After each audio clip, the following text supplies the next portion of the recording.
O tema de hoje é: sede benignos, compassivos, perdoando-vos. Efésios, capítulo 4, versículo de número 32. Diz assim: antes, sede uns para com os outros benignos, misericordiosos, que aqui é compassivos, perdoando-vos uns aos outros, como também Deus vos perdoou em Cristo. Obrigado, pode ocupar o assento, sempre louvando a Jesus. Em lugar do envenenamento da alma, do mau comportamento e de toda hostilidade, a ordem divina é para cultivar, crescer nas virtudes de Cristo, no fruto do Espírito Santo. E é assim que Paulo, com a sua autoridade apostólica, inspiradora também pelo Espírito Santo, nos diz, porque essa palavra sede é um imperativo, é uma ordem a ser cumprida. Agora veja, primeira sentença: antes, sede uns para com os outros. Essa palavra sede, a palavra grega aqui é ginomai, que significa, ela tem várias nuances, né, no grego, mas eu vou dizer só aqui dentro desse contexto. Significa ser produzido, ter certas características com a implicação de que foram adquiridas, ou seja, não era nossa, foi adquirida do Senhor. No caso, as virtudes de Deus, nós adquirimos essas características. E também significa portar-se, proceder, comportamento, é a maneira de viver, é o modo de vida da pessoa. Então Paulo usa o imperativo para dizer que temos que viver segundo as qualidades, o caráter de Cristo em nós. É assim que deve ser o nosso comportamento e o nosso viver. Ele mesmo, quando esteve lá entre os irmãos em Tessalônica, ele diz qual foi o procedimento dele, ele usa essa palavra ginomai. Olha só, em Tessalonicenses, 1 Tessalonicenses 2:10, ele diz assim, vós e Deus, não só Deus, mas vós também, sois testemunho de com santa, justa e irrepreensivelmente houvemos aqui, procedemos, é o ginomai, para convosco os que creste. Então, primeiro, o apóstolo Paulo, ele está dizendo aqui nesse texto, vós e Deus. Vós está falando do meu testemunho de forma externa, o que as pessoas veem eu fazer. Quando ele está falando Deus, ele está falando do testemunho interno, porque só Deus conhece mente e coração. Só Deus sabe as motivações do meu coração. O que é motivação? Aquilo que me leva a fazer o que eu faço. Por que eu estou fazendo isso? Porque existem pessoas que tomam certas posturas, certo posicionamento que ele toma, mas visando o bem próprio, entende? Por isso que ele está dizendo, Deus é testemunha, porque a minha motivação de viver de forma pura, de forma honesta, a minha intenção não é visando na questão do lucro próprio, entende? A questão é o quê? Sempre engrandecer ao nome de Deus. Então isso é só Deus que conhece. Aquilo que eu faço, só Deus pode identificar se o que eu faço visando a glória dele ou se eu tenho algum interesse escuso, entende? Então por isso que ele pontua aqui, vocês viram o meu procedimento, mas também Deus viu o meu coração. Então ele era movido, as atitudes que ele tomava externamente diante dos irmãos, era movido pela obra transformadora no interior dele. Então a obra que Deus fez na vida de Paulo era de dentro para fora. Isso é importante, hein? E ele diz que aqui, no caso, ele fala qual foi esse procedimento dele. Qual foi? Foi um procedimento, ele fala, santa, justo e irrepreensivelmente. Então Paulo está dizendo que o seu procedimento para com os irmãos foi de alguém dedicado a Deus e a sua obra, viveu honestamente segundo a justiça de Cristo e sem culpa, na pureza da vida. Isso é irrepreensivelmente, tá certo? Então assim deve ser o nosso viver diante da presença de Deus, que verdadeiramente o nosso procedimento, o nosso estilo de vida venha a ser movido pelo quê? Por uma obra interior da transformação de Deus na nossa vida. E esse era o procedimento do apóstolo, e assim deve ser o nosso uns para com os outros. E ele diz, uns para com os outros. A palavra uns para os outros aqui é uma palavra no grego que é alelon, que significa mutuamente, reciprocamente, é aquilo que tem correspondência entre uma parte e outra, é como um abraço, tá certo? Quando eu chego numa pessoa e dou um abraço e ela me abraça também, o que eu chamo isso? De mutualidade, foi recíproco, eu dei e ele também deu da mesma maneira, entende? Agora, quando não há mutualidade, quando alguém faz e o outro não faz de igual forma, então não tem correspondência, ele não foi correspondido, ou seja, você vai dar um abraço, a pessoa é meio gelada, fria, então ali não houve reciprocidade, entenderam o significado? Agora veja só, quando ele diz aqui que nós devemos ter reciprocidade, você sabe que hoje essa reciprocidade que nós temos é do ponto de vista positivo de uma vida transformada, porque antigamente, conforme nós já vimos mesmo no estudo dessa epístola, nós odiávamos uns aos outros, não gostávamos uns dos outros. Essa era a vida do homem sem Deus. Ele tinha inveja um do outro, tal. Mas agora, na nova vida, caracterizada pela vida de Cristo, pela habitação do Espírito Santo na vida dessa pessoa, agora é diferente. A reciprocidade é mútua, mas no sentido de que, esse aqui para mim é o mais forte, João, capítulo 15, versículo 12 e 13.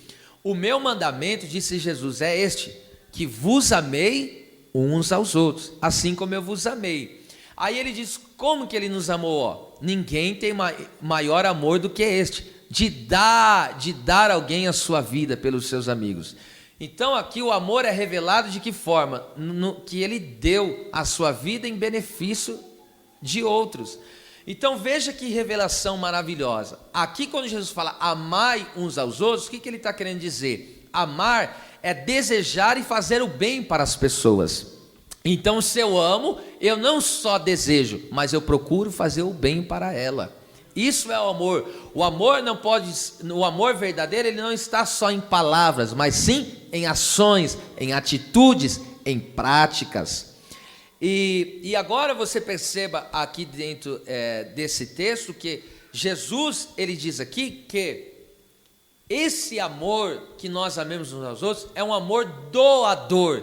Espera lá, eu amo, então o que eu vou fazer? Eu não só vou desejar, mas eu vou demonstrar dando a minha vida, mostrando que de fato eu o amo. E isso é muito, muito, muito glorioso, porque esse contexto aqui, meus irmãos, ele fala do capítulo de número 15, quando Jesus falou, eu sou a videira verdadeira, e vocês são os ramos. Então ele está dizendo aqui, que no caso, nós só teremos condições de amar e dar a vida, é dispor do nosso tempo para as pessoas e recursos para beneficiá-los. Então Jesus, ele falou, sem mim, nada podereis fazer. Então a minha capacidade para amar vem de Jesus. Se eu não for capacitado, se eu não for qualificado pelo Senhor, eu não terei condição de ser recíproco no amor para com o meu irmão. Então veja que isso é uma obra totalmente de Deus. Então nós temos uma raiz, nós recebemos a vida da raiz, que é Cristo, e agora a vida de Cristo se manifesta em nós. Então quando a vida de Cristo se manifesta em nós, agora nós vamos ter a capacidade de amar uns aos outros. Então a pessoa que não ama é porque não recebeu a capacidade de Cristo ainda, e não está ligada a Cristo, porque perceba, ele falou, eu sou a videira verdadeira, porque existem outras videiras. O mundo é uma videira que produz só prazer momentâneo e passageiro.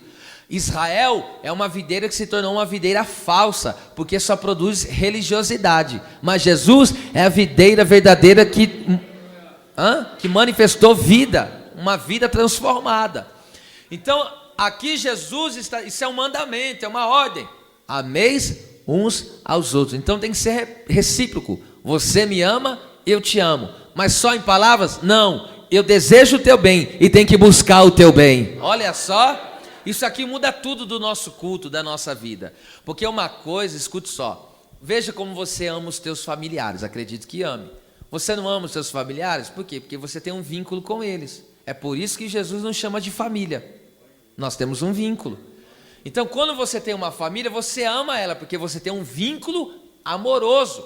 E como que você demonstra esse amor? Com gestos, com carinho, com cuidado, entende? Você se doa. Então, é assim que Jesus quer que a sua família viva, a família da fé viva. Amém, glória a Deus. E essa capacidade não vem de nós, você tem que entender isso. Isto é uma graça de Deus, vem de Cristo, nós estamos nele, ele está em nós, então nós podemos dar fruto, mais fruto, muitos frutos, como diz o Evangelho. Agora ele diz aí, sede, parte B do versículo de número 32. Então, sede uns para com os outros, bondosos, compassivos e perdoando-vos uns aos outros. Primeiro, benignos. Essa palavra aqui grega é restos. É muito semelhante à palavra que forma o nome de Cristo, só muda só uma letrinha só. E até parece que Paulo faz um paralelo aqui com isso. E essa palavra significa útil, virtuoso, bom, gentil, agradável, que é oposto a uma pessoa dura e amarga, benevolente, misericordioso, é agir com bondade, é a capacidade de mostrar bondade a todos. Agora perceba, esse é um fruto sobrenatural, pois é produzido pelo Espírito Santo. Então, aqui, quando Paulo fala de benignos, compassivos e perdoando, isso aqui é fruto do Espírito, isso aqui é obra de Deus, isso aqui é graça de Deus. Então, ninguém por si só vai produzir benignidade, compassividade e nem perdão. Então, isso é uma graça de Deus. E a graça de Deus é superabundante nas nossas vidas. E alguém pega e diz, eu não consigo, verdade, você não consegue, eu também não consigo, mas a graça de Deus nos capacita a fazer tal coisa. Porque quando nós começamos a ler um texto como esse, você fala, meu Deus, parece que eu estou muito distante de viver isso, por isso que vem um temor, né? Quando está estudando, vem até um temor e aumenta a nossa responsabilidade da nossa forma de viver cristã. E ali, orando ao Senhor, eu falei, meu Deus, nos capacita realmente, porque é só o Senhor para nos ajudar, e Ele ajuda mesmo, Ele dá graça, Ele está transformando a nossa vida. Então, essa benignidade, aqui, esse ser benigno, conforme falei, é ser uma pessoa útil, é ser uma pessoa virtuosa, é ser uma pessoa gentil, é ser uma pessoa não amarga, é ser uma pessoa que favorece outras, é a capacidade de agir com bondade. Agora, o texto que esse benigno aparece, sabe onde que é? Lucas 6,35, que é simplesmente fantástico. Palavras do nosso Senhor Jesus. Eu leio e aplico o versículo. Amai, pois, os vossos inimigos. Já pensou? E fazei o bem. Então, amar e fazer o bem para o inimigo, para aquele que nos é hostil. Emprestai, sem nada esperardes. Olha lá, e será grande o vosso galardão. Não é simplesmente galardão que você tem, vai ser grande. E sereis filhos do Altíssimo.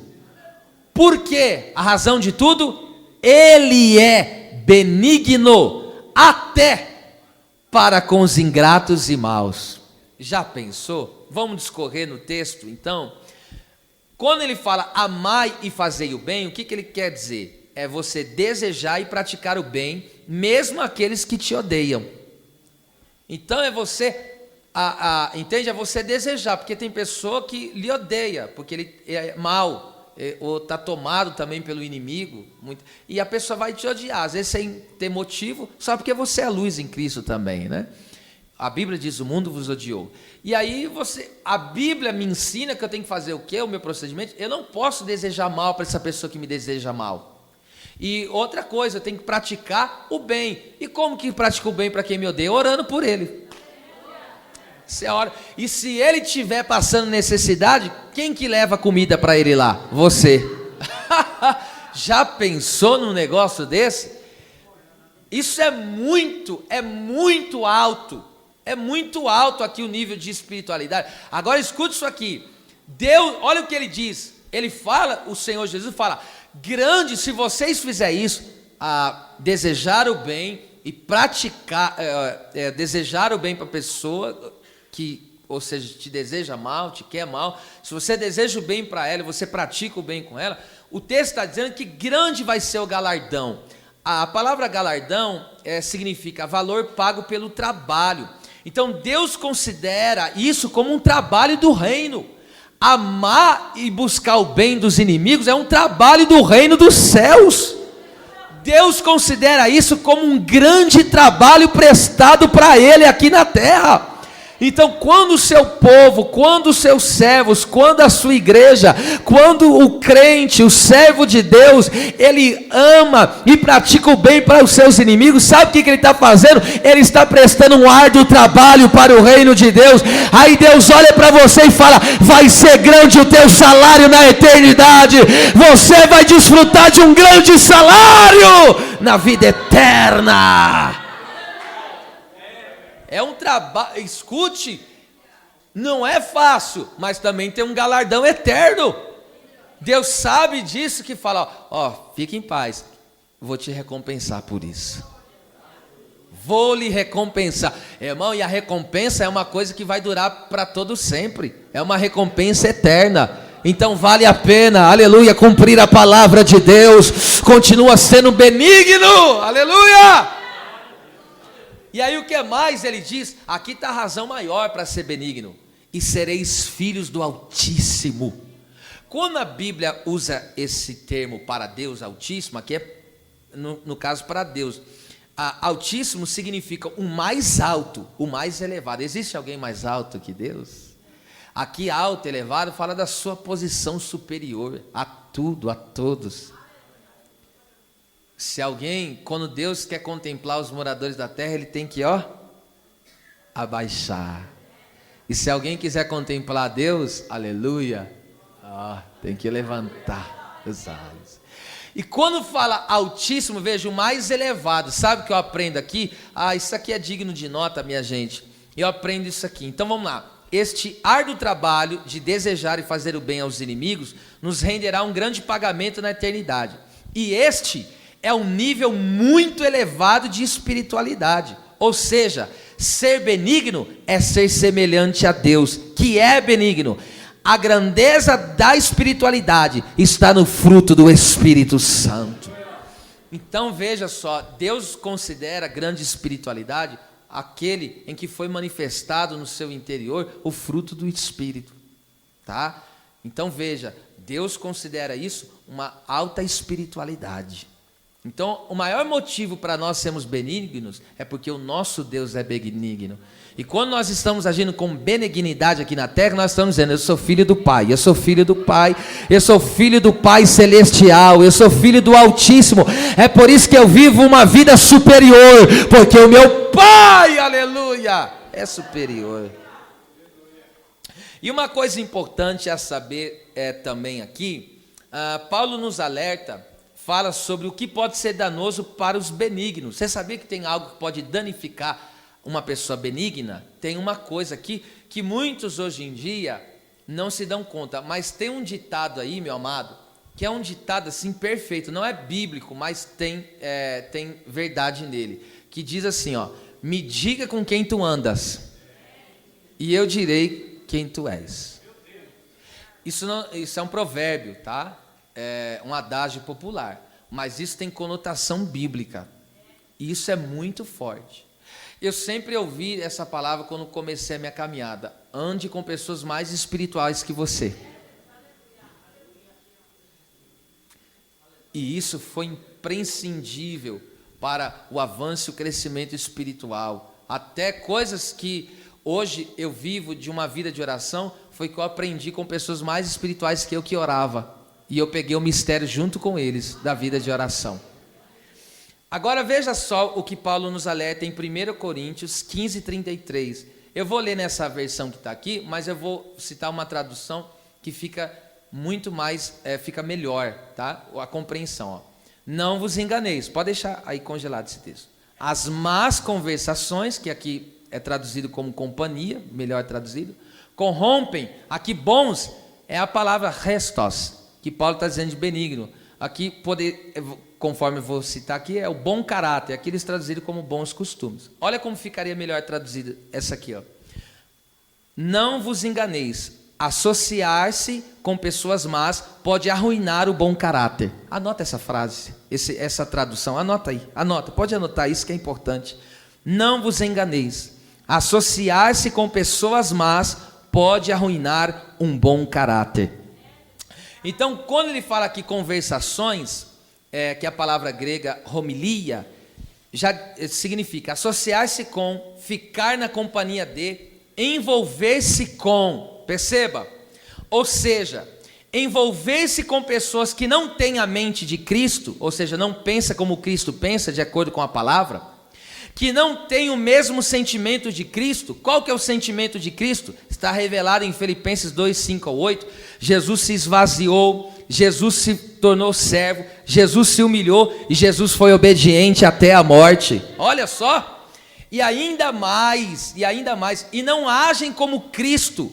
Como é agir como Cristo? Jesus falou em Marcos 10, 45, eu não vim para ser servido, mas eu vim para servir e dar a minha vida em benefício do próximo.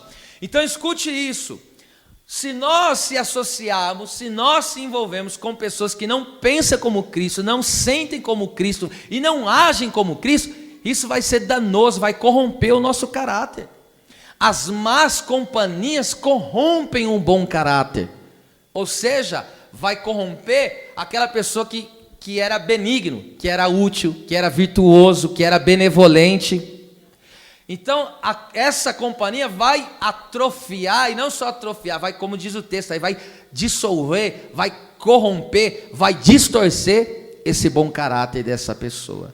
É só perceba, as pessoas a que você se associa, vai moldando o seu caráter. Se você, perceba só, se você andar com uma pessoa de oração, o que vai acontecer com você? Vai virar um homem de oração. Se você andar com uma pessoa que vive uma vida santa, você não vai ser influenciado por isso? Agora anda com uma pessoa que só fala palavrão, para tu ver. Anda com uma pessoa que tem maus hábitos. Perceba, aquela pessoa pega, joga papel no chão, come e arrota. Esses são maus costumes, né? E acha bonita ainda, né? E se você começar, eu estou dando um exemplo assim para você entender a questão. Se você começar a se associar com pessoas assim, você acaba pegando o jeito. Como é que as pessoas começam falando gíria? Entende? Com as pessoas que ela vai se associando, ela vai se amoldando. Ou seja, ela fala do jeito que o outro fala. Ela vive do jeito que outro vive. Por quê? Porque aquilo está influenciando. Agora a nossa maior influência é Jesus. Anda nos meus passos, disse o Senhor. Aleluia, glória. Eu estou profetizando e você nem pegou ainda. Eu estou dizendo que Deus está te levantando para você e eu ser influência. E as pessoas que Deus coloca do teu lado é pessoas espirituais de bom caráter, viu? Recebe essa palavra ou não recebe? Glória a Deus. Então, cada vez que você tiver a oportunidade de ir no meio de pessoas que nem Jesus, estava no meio dos publicanos e fariseus, mas ele não era influenciado. A sujeira deles não pegava em Jesus, mas a pureza de Jesus pegava neles. Pegou o mistério aí? Aleluia, aleluia. Não, ele está falando coisa errada, mas você fala coisa certa. Aleluia, aleluia. Ele fala coisas obscenas, mas você fala coisas do céu. Deus nos levantou para influência. Então não seja corrompido. Então a igreja do Senhor, escute, nós temos que pensar como Jesus, sentir como Jesus e agir como Jesus. Vou falar de novo. Pensar como Jesus, sentir como Jesus, agir como Jesus. Glória a Deus. Que Deus levante pessoas espirituais para estar na nossa companhia. Amém? Que Deus levante, como dizem, um Pedro e um João para subirem juntos para o tempo. Benignos, que mais? Compassivos. Essa palavra aqui é uma palavra difícil de pronunciar no grego. Eusplanchenos. Essa palavra significa, compassivos, que, olha aí, essa tradução, maravilha.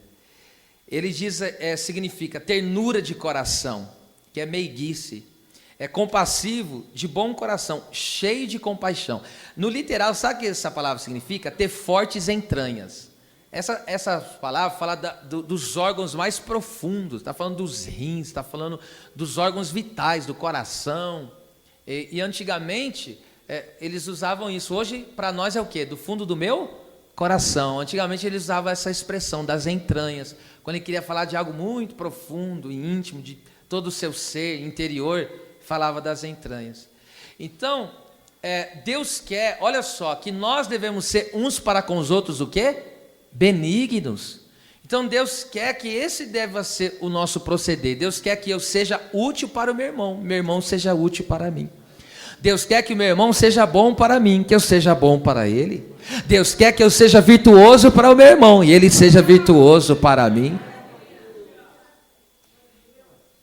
E até, aí você vê, se até para os inimigos nós temos que ser benignos, que dirá para os nossos irmãos? Entende? Essa é a questão. Então vamos lá, compassivos. A pessoa que teve o seu coração tocado pelo amor de Deus, se coloca no lugar do outro, sofre junto e é movido pelo desejo de ajudar, partilhando o peso da sua dor. Isso é compassivo. Só traduzir de uma outra maneira a palavra. Nós vemos isso em todo o ministério de Cristo, Jesus sendo compassivo com as pessoas. Ele se movia das entranhas. Ele era movido, ele era cheio de compaixão. O que significa ser cheio? É aquilo que me move, eu sou movido por algo. E Jesus era movido por compaixão. A compaixão fazia ele se mover. Ele ia lá, estendia a mão. Ele ia lá e ajudava. Ele ia lá e socorria. Ele via aquela pessoa sofrendo, ele se colocava no lugar daquela pessoa e sofria. Veja, Jesus foi tão compassivo que tomou o nosso lugar na cruz do Calvário. Veja só. Ele foi tão... Porque ele, entende, ser compassivo é você tomar, já diz o ditado, só sabe o calçado apertado quem o usa. O que é ser compassivo? Usar o calçado apertado que a pessoa está usando. Você passar a sentir o que ela sente. É por isso que eu digo, antes de julgar, se coloca na posição. Porque o fácil, escute, eu estou falando, isso é o fácil. Qual que é o fácil? O fácil é você ver algo, a pessoa praticando errado, e não estou dizendo que a gente tem que ser conivente, jamais. Mas eu estou dizendo, o fácil é você ver a pessoa procedendo errado, fazendo errado, e você não saber a causa, por que aquela pessoa é assim. O que originou dessa pessoa ser assim? Por que? Entende? Então o fácil é você pegar e já ir por cima, sem saber do procedente, daquilo que aconteceu de fato. Por que essa pessoa às vezes é retraída? Por que às vezes essa pessoa tem um semblante fechado? Então, eu já vi muita gente julgar pessoas por isso, sem saber do que aconteceu. Mas às vezes essa pessoa tem um trauma muito pesado. E por causa disso é que ela é assim. E aí Deus está trabalhando na vida dela. Então o mais fácil para mim é o quê? Julgar. Que pessoa estranha, por que ela é assim? Então o mais fácil é fazer isso. Agora, o modo de Deus é você calçar o sapato dela. É você sofrer junto com ela. Porque tem pessoas que sofrem certo tipo de coisa que ela nunca vai poder dividir com ninguém. Eu estou sentindo vontade de falar línguas aqui agora. Segurei de verdade, que eu senti Deus abriu uma porta muito grande aqui, espiritual. Ainda bem que Jesus se compadece dos seus. Então nós aprendemos esse ser compassivo. Já pensou viver num ambiente como esse, cristão? É outra história. Escute só isso aqui. Em Mateus 9, 35 ao 38, Jesus teve grande compaixão das almas e levantou os discípulos como intercessores. Jesus olhou aquele povo, viu que eles estavam perdidos, doentes, enfermos. Aí Jesus pegou e, movido de íntima compaixão, Jesus pegou, olhou para os discípulos e falou: rogai ao Senhor da seara para que envie os trabalhadores para a sua seara.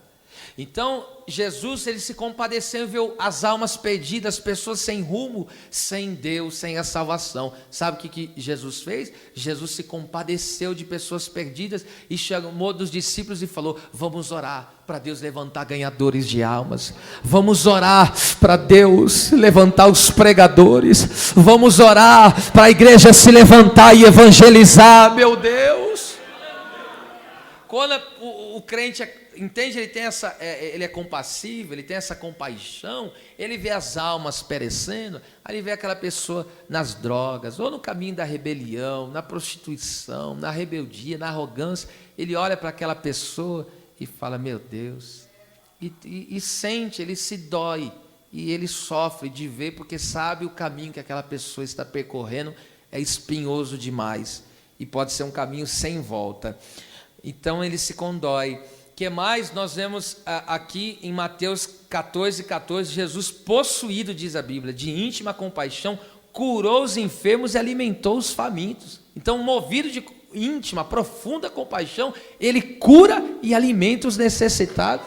Ele viu aquele povo tanto doente. Irmão, tem coisa mais ruim do que essa, ficar doente, irmão? Isso é coisa horrível demais. E ele viu aquele povo ainda doente e com fome. Ele olhou aquilo e falou, ele foi movido. E aí ele pegou e foi até aquele povo, estendeu a mão e curou, e multiplicou os pães e peixes, falou: come. E alimentou eles. Então, muitas vezes, até mesmo na nossa dificuldade, às vezes a gente tem só 5 pães e 2 peixes.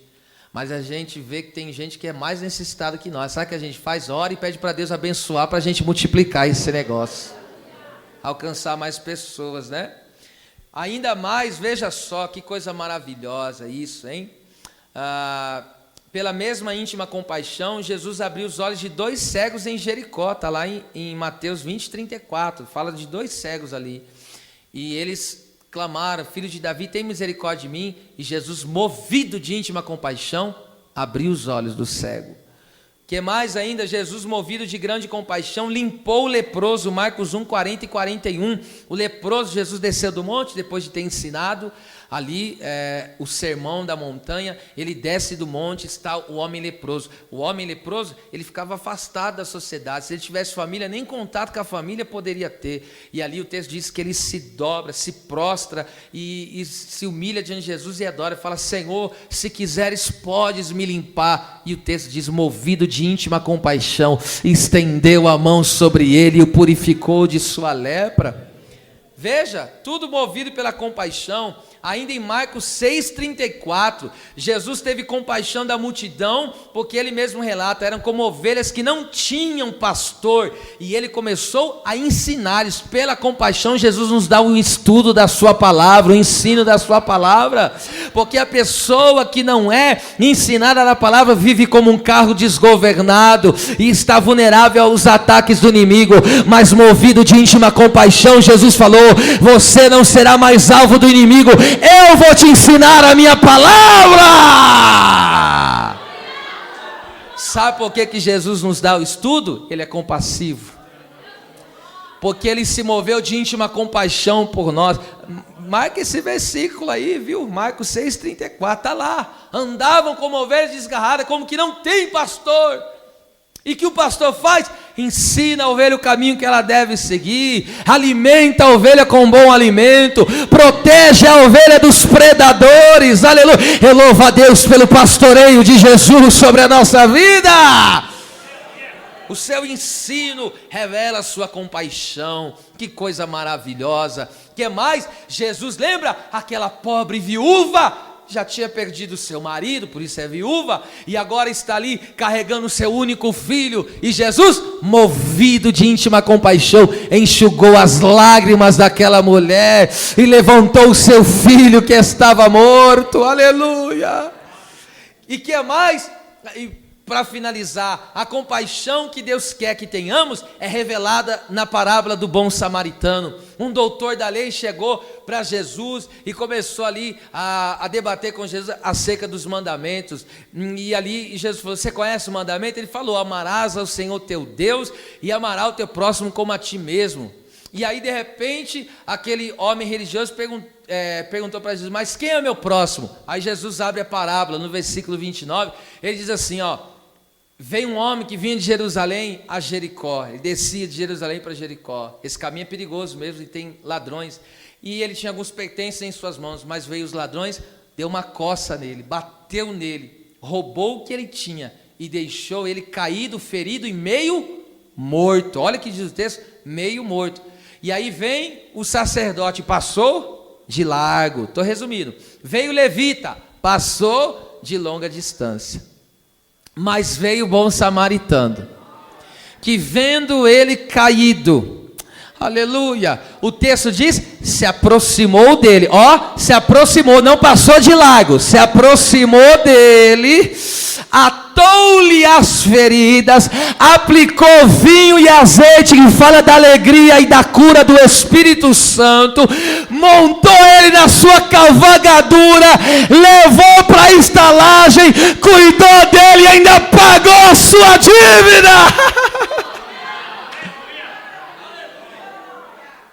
Esse bom samaritano, ele viveu a dor daquele homem, ele tanto se condoeu, mas isso é compaixão, é você se condoer, sofrer junto com a pessoa e fazer algo para minimizar, é você carregar o peso daquela pessoa. Sabe quando você sente compaixão de alguém, você sabe que tem aquele irmão, que tem aquela dificuldade. E você fala, meu Deus, aquele irmão tem essa carência, e você às vezes você dorme preocupado com aquele irmão. Isso é compaixão. Só que você não só está preocupado, você está fazendo alguma coisa para carregar esse peso dele. E aí você, se você não pode com recurso ajudar, você vai na oração.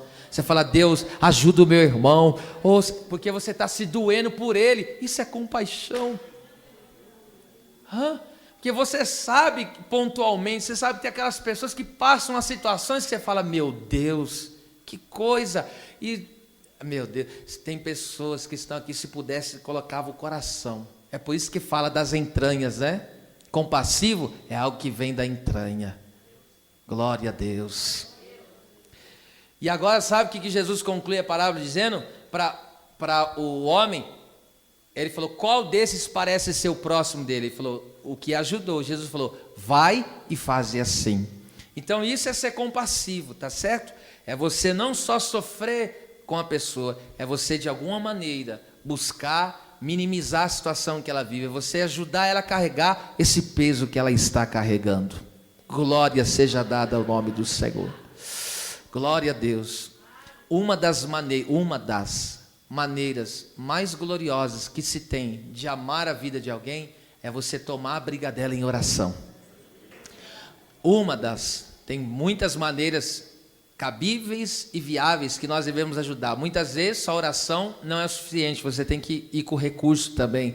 Mas estou dizendo, uma das maiores maneiras de você revelar o amor e a compaixão por alguém é quando você dispõe do seu tempo diante de Deus e gasta esse tempo, ou melhor dizer, investe esse tempo, lutando uma luta que não é sua, guerreando uma batalha que não é sua, sofrendo por uma causa que não é tua, mas é de alguém que você ama, é do seu irmão, é de alguém que faz parte da família, esse é o irmão.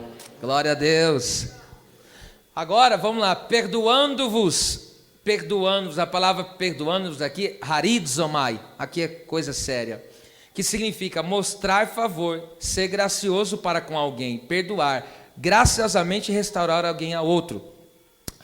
A raiz dessa palavra indica bem-estar, porque não tem como estar bem sem perdão. Tiago 5,16 diz, confessai as vossas culpas uns para os outros, e orai uns pelos outros, para que sareis. Então, no perdão, a cura. Não tem como estar bem sem o perdão. Eu estava até comentando com a minha esposa no momento do estudo ali, desfrutando com ela daquele momento de comunhão ali no estudo. Eu falo, você já percebeu? Perdão, escute, perdão é fácil? Não. Por que não é fácil? Porque perdão não é uma coisa humana, perdão é uma coisa divina. Perdão é uma obra de Deus, tá? É uma obra de Deus, é uma capacidade de Deus. Por isso que eu fiz questão de colocar o vídeo do começo aí para vocês ouvir, porque o perdão diante de situações, às vezes uma pequena coisa, por exemplo, entre casal mesmo, às vezes acontece um atrito E um do cônjuge fica guardando aquilo no coração e aquilo vai bagunçando o coração e a mente dela. Ela vai se ocupando, aí o seu tratamento começa a ser mais ríspido. Por quê? Porque está faltando perdão. Aí começa a dar o quê? Os atritos. Por quê? Porque não está bem. Agora, quando alguém perdoa, você vê como o ambiente muda num ambiente de família? O maior motivo do perdão é que Deus nos perdoou. Vou repetir isso aqui. O maior motivo porque alguém tem que perdoar é porque foi perdoado pelo Deus Todo-Poderoso. Se Deus me perdoou, logo eu também tenho que perdoar. Vou repetir. Se Deus me perdoou, logo também eu tenho que perdoar. Alguém aqui recebeu o perdão de Deus em sua vida? E isso é simplesmente extraordinário, porque Jesus contou uma parábola muito profunda sobre isso. Eu só vou dar um relapso aqui, uma vírgula, de Mateus 18, do 23 ao 35, quando ele fala de dois homens, um que devia 10 mil talentos. Cada talento tem 34 quilos aproximadamente. Então, quando Jesus está falando aqui 10 mil talentos, esses valores aqui, naquela época, era um valor que eles não conseguiriam nem chegar ao cálculo. Naquela época, eles não sabiam nem um cálculo disso, desses 10, porque era um valor astronômico. Agora ele fala que esse homem que devia, escute só, devia 10 mil talentos, chegou o homem, o credor, e falou, me paga os meus 10 mil talentos. Já disse que era uma dívida impagável. E pegou e falou, me paga. Aí sabe o que ele falou? Tem misericórdia de mim, eu não tenho condição de te pagar, tem misericórdia. O que o homem fez? Perdoou. Aí esse homem que foi perdoado, pegou e está saindo. De repente ele viu o outro que devia a ele. Só que esse que devia a ele quanto? Devia a ele apenas devia a ele. Devia a ele 100 denários. O que é 100 denários? É 100 dias de trabalho. É algo que uma pessoa comum poderia pagar. Aí ele chegou e falou, me paga. O homem acabou de ser perdoado e agora está cobrando a dívida de alguém. Ele falou, me paga. Aí que ele falou? O rapaz falou, me perdoa essa dívida que eu não tenho agora para te pagar, me perdoa. Ele falou, não te pago, e foi prender o homem. Pera lá, acabou de perdoar, mas não liberou perdão? Aí a Bíblia diz que os servos daquele que perdoou ficou vendo a situação e contou para ele. Falou, o homem que você perdoou não perdoou a dívida pequena, porque o Senhor perdoou uma dívida astronômica, que era impagável. A dívida que ele tinha para receber era pequena, e ele não quis perdoar. Aí o Senhor foi atrás dele e falou, pera lá, eu perdoei você, por que você não perdoou o outro rapaz? E aí Jesus conclui a parábola, é assim o ser humano também. Porque a dívida que nós tínhamos com Deus era esses 10 mil talentos. Era impagável.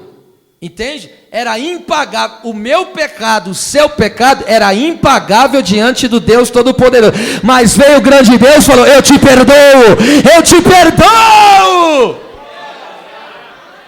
Então se a minha dívida que era maior, Deus perdoou, então o que eu devo fazer com o meu irmão? Aí é que está a questão, né? Então o perdão é algo divino, o perdão é algo de Deus. E por que, irmão, que nós devemos perdoar? Irmão, o perdão é algo muito poderoso. 2 Coríntios 2, 7 e 10. Olha só esse texto. De modo que deveis, pelo contrário, perdoar-lhe e confortar-lhe. Paulo está falando de um irmão na congregação. Para que não seja o mesmo consumido por excessiva tristeza. Sabe o que o apóstolo Paulo está dizendo desse homem aqui? A falta de perdão levará a pessoa para o estômago da profunda tristeza. Devorar fala de ser engolido. Ou seja, a falta de perdão faz a pessoa ser engolido e cair no profundo do estômago da tristeza. Cair no abismo da tristeza. Onde há falta de perdão, a pessoa fica triste. E não é uma qualquer tristeza, ela vai sendo consumida. É como se fosse algo que vai oprimindo e vai comendo, vai devorando. Daqui a pouco a pessoa vai parar no estômago da tristeza. Eu quero ver sair desse profundo abismo. Libera perdão. Glória a Deus. Libera perdão. Ah, mas você está há tantos anos guardando isso no teu coração, porque tá tanto... Não, mas ele fez, me machucou. Eu sei que machucou, eu sei que foi difícil. Tem coisa que não é, nada é fácil, mas a graça de Deus é maior sobre a tua vida. Não, aleluia, não venha se encruar, não venha se auto-prejudicar, se autoflagelar. Deus te alcançou com perdão. Libera esse bendito perdão hoje. Por que deve ser? Porque a questão que eu digo, perdão, eu já falei isso aqui, mas vale a repetição. Perdão não é esquecer, ninguém tem amnésia aqui, graças a Deus por isso. Perdão é quando você lembra de algo que aconteceu e não sofre mais com aquilo. Foi lá, a pessoa foi e fez algo para mim, foi lá, falou mal de mim, um exemplo, foi lá, aí peguei uma rispa, mas de repente não, está perdoado. Então, quando eu ver esse irmão, eu já não vou mais sentir aquela dor. Por quê? Porque eu perdoei. Entende qual que é o mistério? Então, esse perdão, aleluia, te livra de cair no abismo da tristeza. Libera o perdão. Deus está falando aqui nesta noite. Libera o perdão.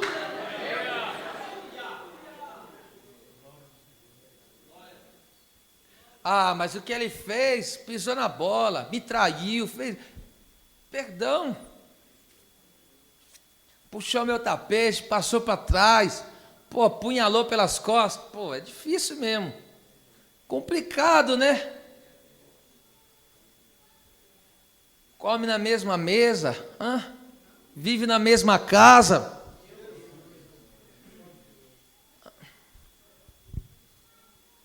mas vai ser devorado pela profunda tristeza? Não compensa. Grande é o galardão. Não esqueça desse galardão. Olha só, por que nós devemos liberar o perdão? Que Deus nos ajude. Eu sinto um temor muito grande de Deus aqui nesse estudo, sabe? Verso 10, ô Espírito Santo. A quem perdoais alguma coisa, também eu perdoo. Porque, põe a outra versão aí, põe a revista corrigida mesmo, que a gente estava. E a quem perdoares alguma coisa, também eu, porque o que eu também perdoei, se é que tenho perdoado por amor de vós na presença de Cristo. Ou seja, só pode perdoar quem está na presença de Cristo. Vou repetir isso aqui. Só pode perdoar quem está na presença de Cristo. Pela terceira vez eu vou repetir. Só pode perdoar quem está na presença de Cristo. Por que devo liberar o perdão na presença de Cristo? Porque tem que ser um perdão sincero. Para que não sejamos vencidos por Satanás. A palavra vencida aqui, pleonectel, significa levar vantagem sobre outros, aproveitar-se de alguém, ser superior. É por isso que Paulo disse, não dei lugar para o diabo. A falta de perdão é espaço para o inimigo trabalhar. A falta de perdão faz com que o inimigo tenha oportunidade, faz com que ele alcance vantagem no meio do povo de Deus. Mas aqui eu tenho uma palavra profética para você. O inimigo vai perder a vez, vai perder a oportunidade, e já perdeu a vantagem, porque a sua vida está sendo elevada, a sua espiritualidade está sendo elevada.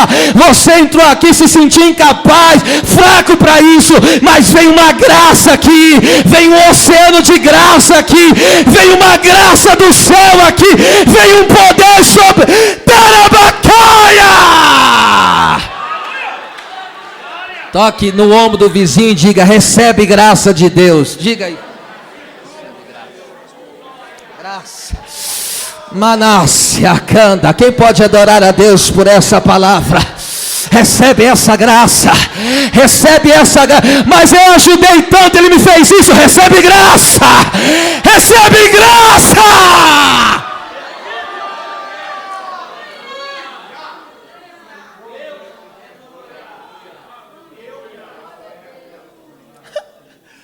Aleluia. O apóstolo Paulo está dizendo, libera o perdão porque o inimigo perdeu a oportunidade.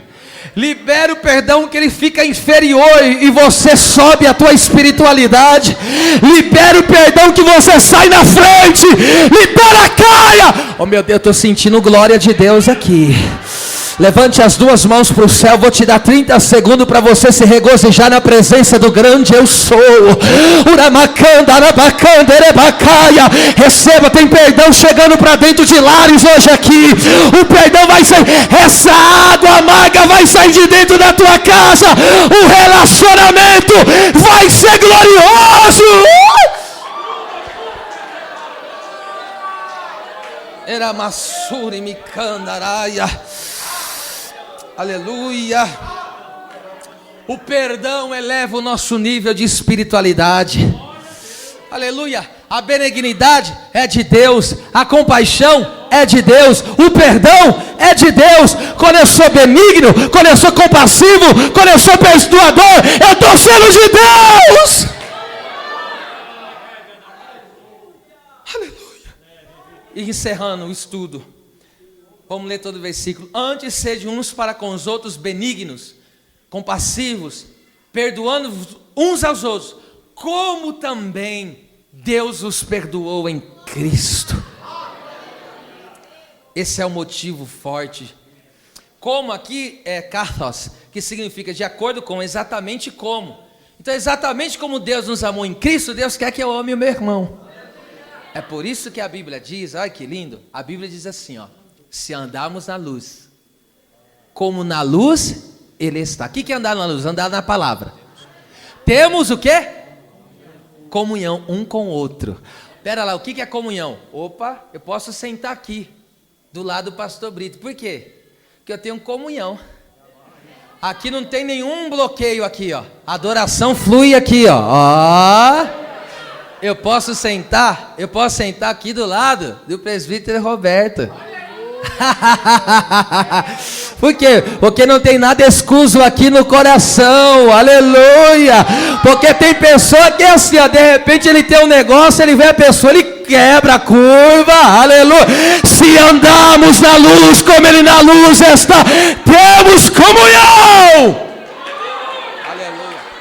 E o sangue de Jesus nos purifica de todos os pecados.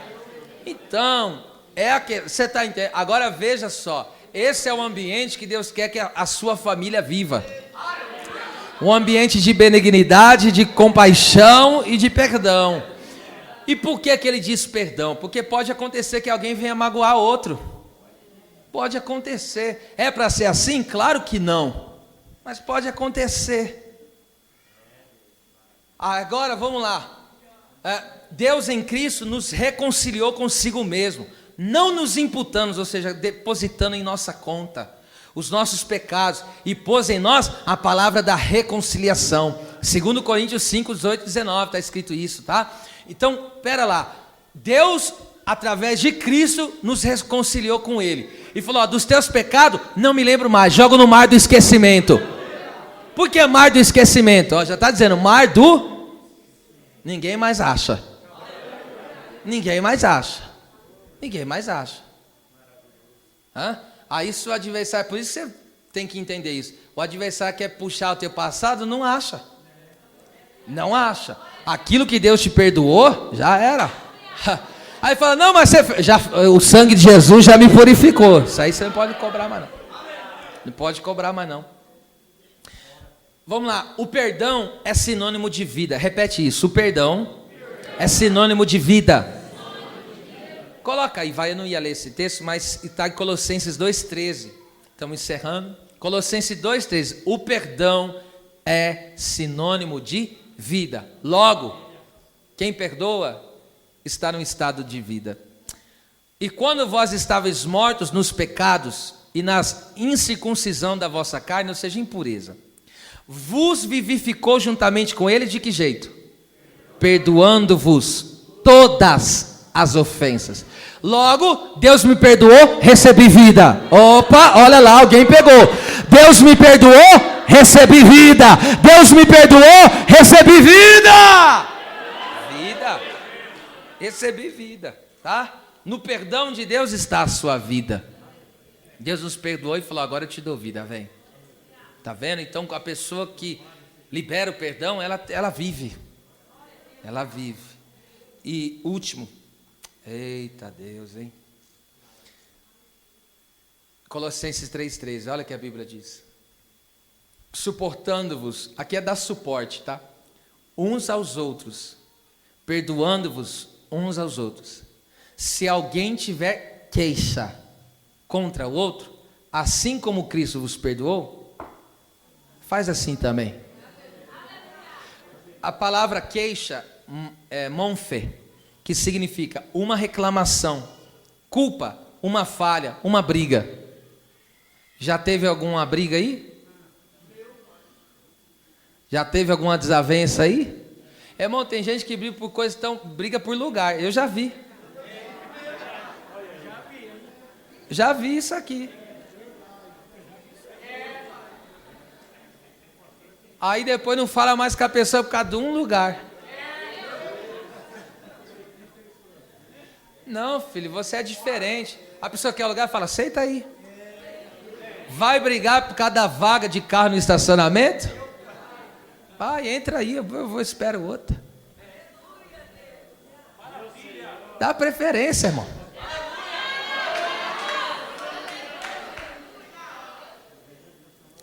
Então, aí o Paulo está dizendo, ó, perceba, se alguém tiver alguma queixa, tem alguma reclamação aí? Não é retórica, né? Tem alguma reclamação contra alguém? Teve um mistério aí?